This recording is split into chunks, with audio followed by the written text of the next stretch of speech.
অনুষ্ঠানের পিছনে সবচেয়ে বেশি অবদান আমার শিক্ষার্থীদের।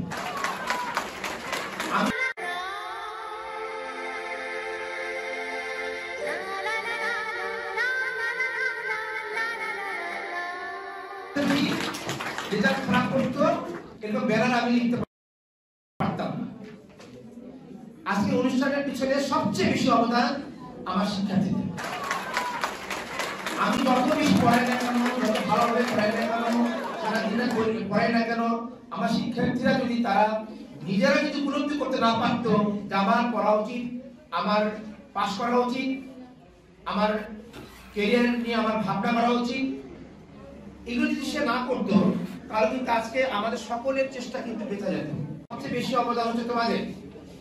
আমার ইসলামের পক্ষ থেকে, আমার পরিবারের পক্ষ থেকে জানাই তোমাদেরকে আন্তরিক শুভেচ্ছা ও অভিনন্দন।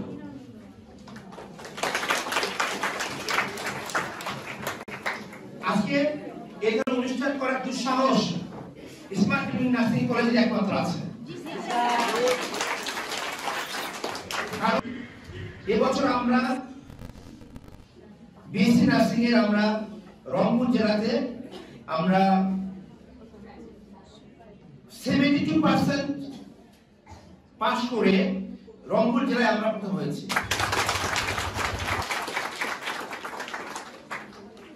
এবং রংপুর বিভাগে আমরা দ্বিতীয় হয়েছি। এবং এর আগের বছরগুলোতে ফার্স্ট ইয়ার যারা ছিলেন তারা তো এবার থার্ড ইয়ারে, তাই না? ফার্স্ট ইয়ার সেকেন্ড ইয়ারের রেজাল্ট, ফার্স্ট ইয়ার সম্ভবত রাজশাহী মেডিকেল বিশ্ববিদ্যালয়ের মধ্যে আমরা প্রথম হয়েছিলাম। এর কারণে আজকে আমাদের একটু সাহস রেজাল্ট পর্যালোচনা করা, এবং এই পর্যালোচনা করার মাধ্যমে আমরা তোমাদেরকে জানাতে চাই তোমরা যে প্রতিষ্ঠানে পড়ো সেই প্রতিষ্ঠান রাজশাহী মেডিকেল বিশ্ববিদ্যালয়ের মধ্যে সেটা থাকবে।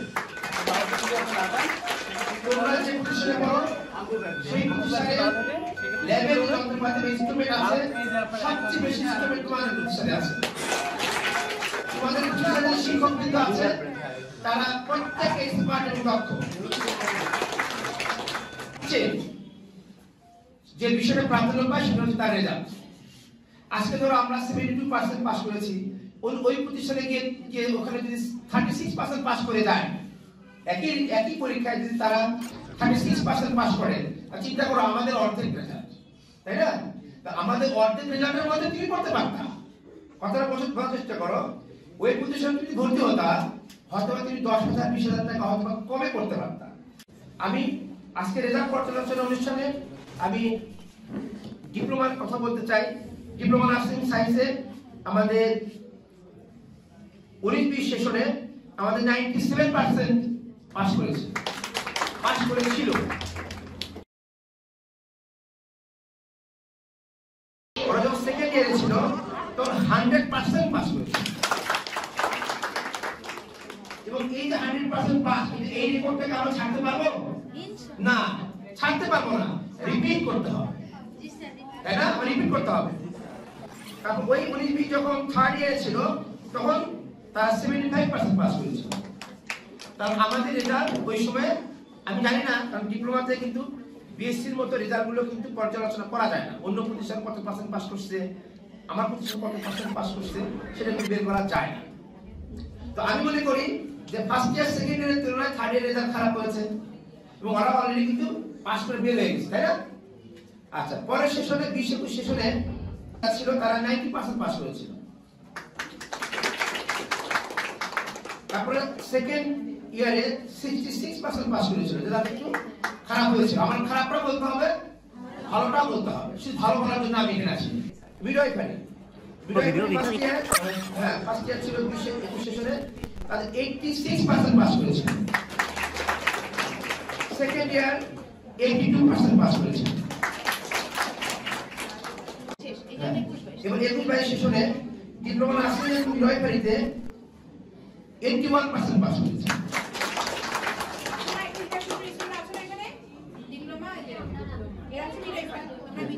আর মিডওয়াইফারিতে পাস করেছে 83%। অর্থাৎ আমাদের ম্যাক্সিমাম রেজাল্ট ছিল 80% উপরে, তাই না?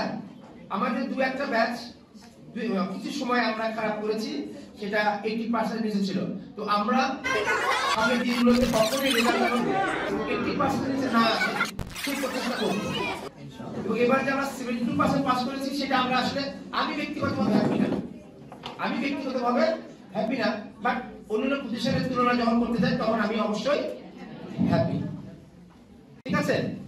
তো আমরা ভালো শিক্ষক দিব, ল্যাবে ভালো ইনস্ট্রুমেন্ট রাখবো, ভালো প্রিন্সিপাল, আমি নিজেও তোমাদের জন্য ভালো চাই, ভালো কিছু করার চেষ্টা করি।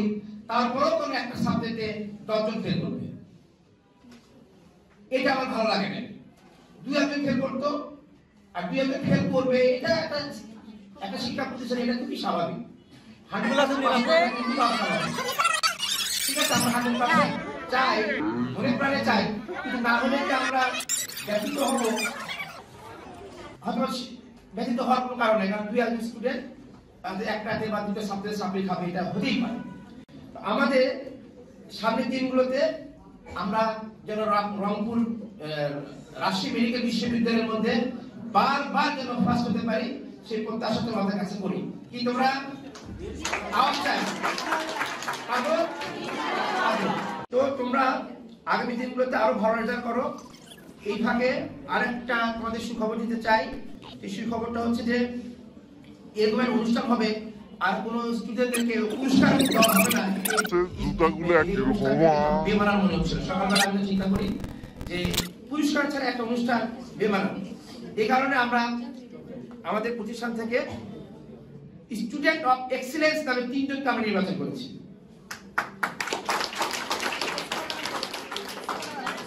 স্কলার অফ এক্সিলেন্স, এই নামটাও আমরা অনেকভাবে গুগলে সার্চ করে সুন্দর একটা নাম বের করছি। কি নাম? Scholar of excellence. এই স্কলার অফ এক্সিলেন্সে আমরা যে বিষয়ের উপর গুরুত্ব দিয়ে আমরা নির্বাচন করেছি, একটা হচ্ছে যে ভালো শিক্ষার্থী। ভালো শিক্ষার্থী মানে কি? যার রেজাল্ট ভালো হয়, ক্লাস উপস্থিতি, রেজাল্ট ভালো হয়েছে আর ক্লাসে আসে না, 30% ক্লাস করে, তাদেরকে আমরা স্কলার অফ এক্সিলেন্সের মধ্যে তাদেরকে আমরা রাখিনি। তো ক্লাস উপস্থিতিকে প্রাধান্য দেওয়া হয়েছে। প্রতিষ্ঠানের প্রতি ডেডিকেশন, অর্থাৎ সে প্রতিষ্ঠানকে তার প্রতিষ্ঠান কত গ্রহণ করে, আমার প্রতিষ্ঠান, এই প্রতিষ্ঠানের সুখ হলে তার হাসি লাগবে, কষ্ট হলে তার কান্না পাবে। এই ধরনের ব্যক্তিকে বলা হয় ডেডিকেশন। আমার প্রতিষ্ঠানের মধ্যে তাকে সিলেক্ট করা হয়েছে যার মধ্যে এই জিনিসটা আমরা পাইছি। প্রতিষ্ঠানের নিয়ম করে মেনে চলা, যেমন ধরো যে প্রতি মাসে 10 তারিখের মধ্যে আমরা বেতন দিতে বলি, দিবস সবাই এর কারা দেয়।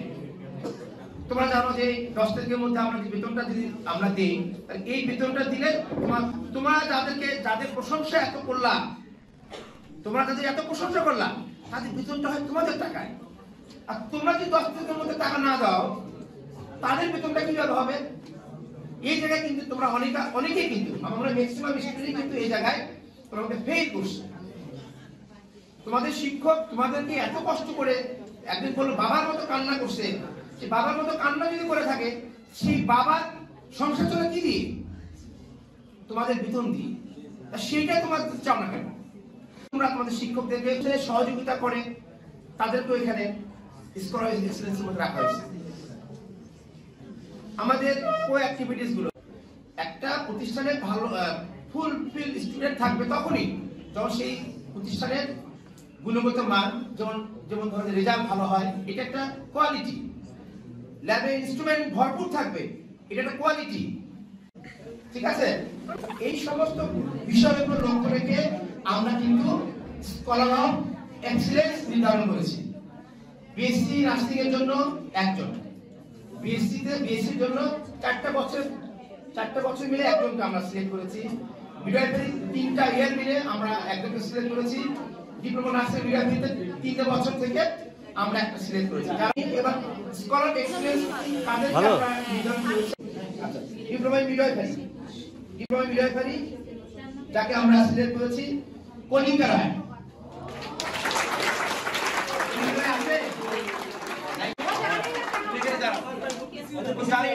অঙ্ক করলাম দিতে, শুধু এখানে আমি একা না, সকল শিক্ষক, তারপরে তোমাদের পরিচালক ম্যাডাম, সুজা স্যার, তারপর সবাই মিলে কিন্তু আমরা সিলেক্ট করেছি। তুমি এটা পরে বুঝবা। ঠিক আছে। ডিপ্লোমা ইন নার্সিং সায়েন্সের বিভাগটিতে আমরা সকল বিষয়ে পর্যালোচনা করে আমরা সিলেক্ট করেছি 22টি শিক্ষাবর্ষ হয়ে রায়।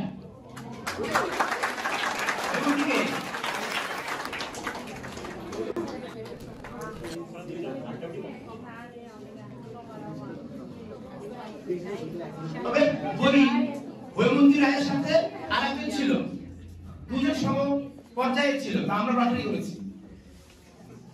আমরা লটারি করে হৈমন্তী আরেকজন নাম প্রকাশ করি, হয়তো তাকে পুরস্কার দেবো না, নামটা প্রকাশ করি, ঠিক আছে? হ্যাঁ, পাপিয়া ডিস্ট্রিক্ট পাপিয়া।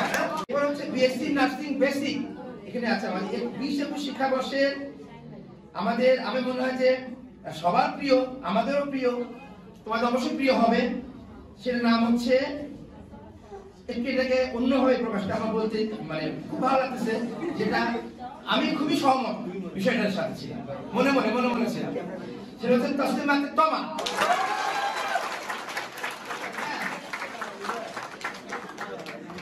আমরা যদি পরিশ্রম করি, আমরা যদি বিনয়ী হই, আমরা যদি ভালো হই, আমাদের মধ্যে পাঞ্চুয়ালিটি থাকে, আমরা যদি অন্যায় সম্মান দেখাতে পারি, এটা কিন্তু এই জিনিসগুলো যদি মানুষকে বেমেলি করতে পারে, এই ধরনের একটা সম্মান দেওয়া হয়েছে। সুতরাং শ্বশুর বাড়িতে শাশুড়ির সাথে বিশেষ করে কোনো ধরনের সমস্যা না হয়। তো আমরা তোমাদেরকে স্কলার এক্সেলেন্সি 3 জনকে আমরা সার্টিফিকেট প্রদান করবো, ছোট্ট উপহার। 3 জনে আসো, প্রিন্সিপাল ম্যাডাম উপহারগুলো দেবেন।